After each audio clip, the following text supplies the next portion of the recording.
ወርቁ አይተ ነው ሲነገር የነበረውን ኦዲዮ ከፍለ ትወስዳለህ። ወልደ ጊዮርጊስ ሲታማ የነበረበትን ከፍለ ትወስዳለህ። እንትና ሰሊና ከነ የተከበብሽባቸውን ሰዎች በትንሽ ቢዝነስ ላይ ካላተኮርሽ ነገ ከዚህ በላይ ዋጋ ትከፍያለሽ።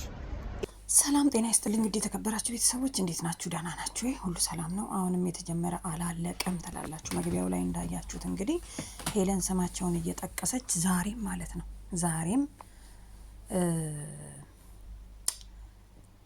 ስማችሁ የተጠቀሳችሁ ገንዘብ አምጡና ልሰርዝላችሁ ወይም ደግሞ ማስረጃ ልስጣችሁ ሁላችሁም ብላለች ማለት ነው። ሲቀጥል ደግሞ ዲጄ አይታችሁታል። እንግዲህ ዲጄ ጥሩ ምክር ነው ለሳሪ ያስተላልፈው። እኔም ደጋፊው ነኝ። ምክንያቱም ሳሪን ምንድን ያላት መሰላችሁ? ከዚህ ቡድን ውስጥ ውጪ፣ አንቺ ለራስሽ የሚሆን በሁሉ ነገር የተከበርሽ ነሽ።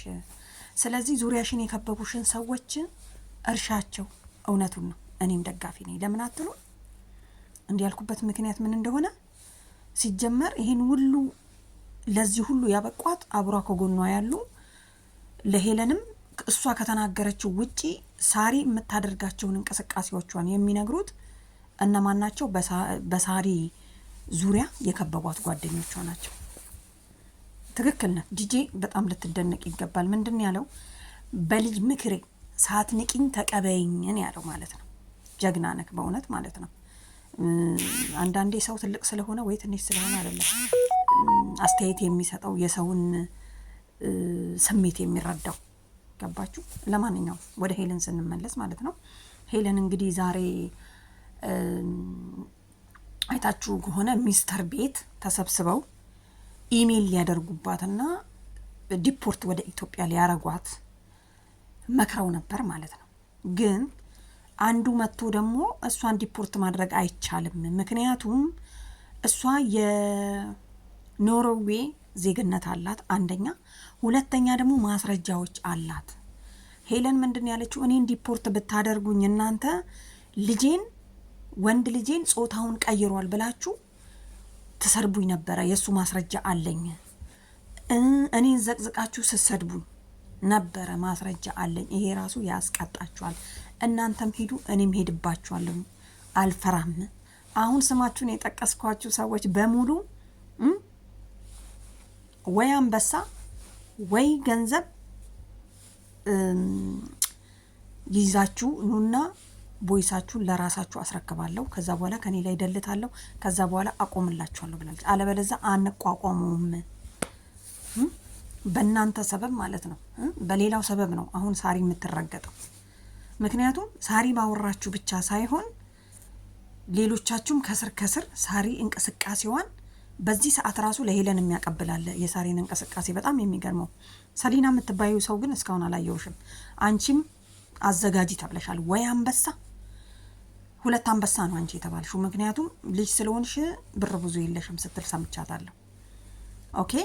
ስለዚህ አስለምዳችሁ ራሳችሁ እየሰጣችሁ አፏን እያሳያችሁ ዛሬ ዲፖርት እናረጋለን ምናምን ምናምን ምናምን ካደረጋችሁ ደግሞ ጸጥ ብላችሁ ማድረግ። ሙኒት ምንድን ያለችው? ሙኒትም ነይና ውሰጂ ተብለሻል። አራሳውሽ ለካ ሙኒትም እዚህ ላይ ያላችሁት በሙሉ እዚህ ጋር ሳይሆን ያላችሁት ያው መጀመሪያ ስትገቡ ታገኟቻቸዋላችሁ ማለት ነው። ሁላችሁም እዳ አለባችሁ፣ የሄለን እዳ ማለት ነው። አረ ብቻ የምንኖር ሰዎች እግዚአብሔር ገላግሎናል በእውነት። የዱባዩ ግን ይለያል ማለት ነው። ሙኒት እንኳን ምንድን ያለችው? ጆከርን አልናገርም ግን ጠብቀኝ ነው ያለችው ማለት ነው። በሆድ ነው። ስለዚህ ዲፖርት እናረጋሻለን ብላችሁ ከማውራት ማድረግ በቃ። ምክንያቱም አንደኛ የሳሪን ህይወት በጥብጠዋለች እኮ፣ ምንም የቀረ ነገር የለም። ግን ለጤናዋ ራሱ ያሰጋታል። ልክ ዲጄው እንዳለው ሁላችሁም ማለት ነው ሳሪን ከነኚህ ከጓደኛ የተባለ በሙሉ ውጪ በቃ።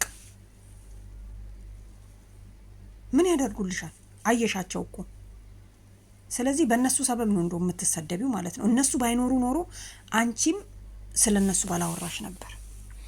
ስለነሱ አወራሽ ደግሞ በቃ አንዴ ተወርቷል እኮ። ከእንግዲህ በኋላ ምንም የሚያስፈልግሽ ነገር የለም። ድምጽሽን አጥፍተሽ ከቲክቶክ አለም መጥፋት ነው ያንቺ ቢዝነስ። ከቲክቶኩ ጋር ይያያዛል። ስለ ሚዲያው እኮ የምታውቂው አንቺ ነሽ ከሁሉም በፊት ማለት ነው። አስባችሁታል? ስለዚህ እርግጠኛ ነኝ ቲክቶኩ ላይ አንቺ ሰው ጊፍት ሊለቅም ምናምን ነገር ሊለቃቅም ነው የሚመጣው። አንቺ ሰጪ ነሽ፣ ምንም የምትፈልጊው ነገር የለም ከዚህ ላይ። ስለዚህ ምን አጨቃጨቀሽ? እስቲ ጥፊላቸውና ደስ ይበላቸው። እንግዲህ አቶ ወርቁንም አለቀውም 25 አንበሳ ካላመጣ ብላለች። እንግዲህ ዛሬም ደግመዋለች ማለት ነው። እኔ እንግዲህ ይስጣት ወይም ትልቀቀው የራሷ ጉዳይ ካለ አላቅም። እንግዲህ ዛሬ የተጠራው ስንት ነው? አቶ ወርቁ አይተነው፣ ወልደ ጊዮርጊስ፣ ሙኒት፣ ሰሊና። ይሄ ሁላችሁም ካላመጣችሁ ተብላችኋል። ሳሪና እሷማ አንዴ ተለቋል። ለማንኛውም የሚመቻችሁ ቤተሰብ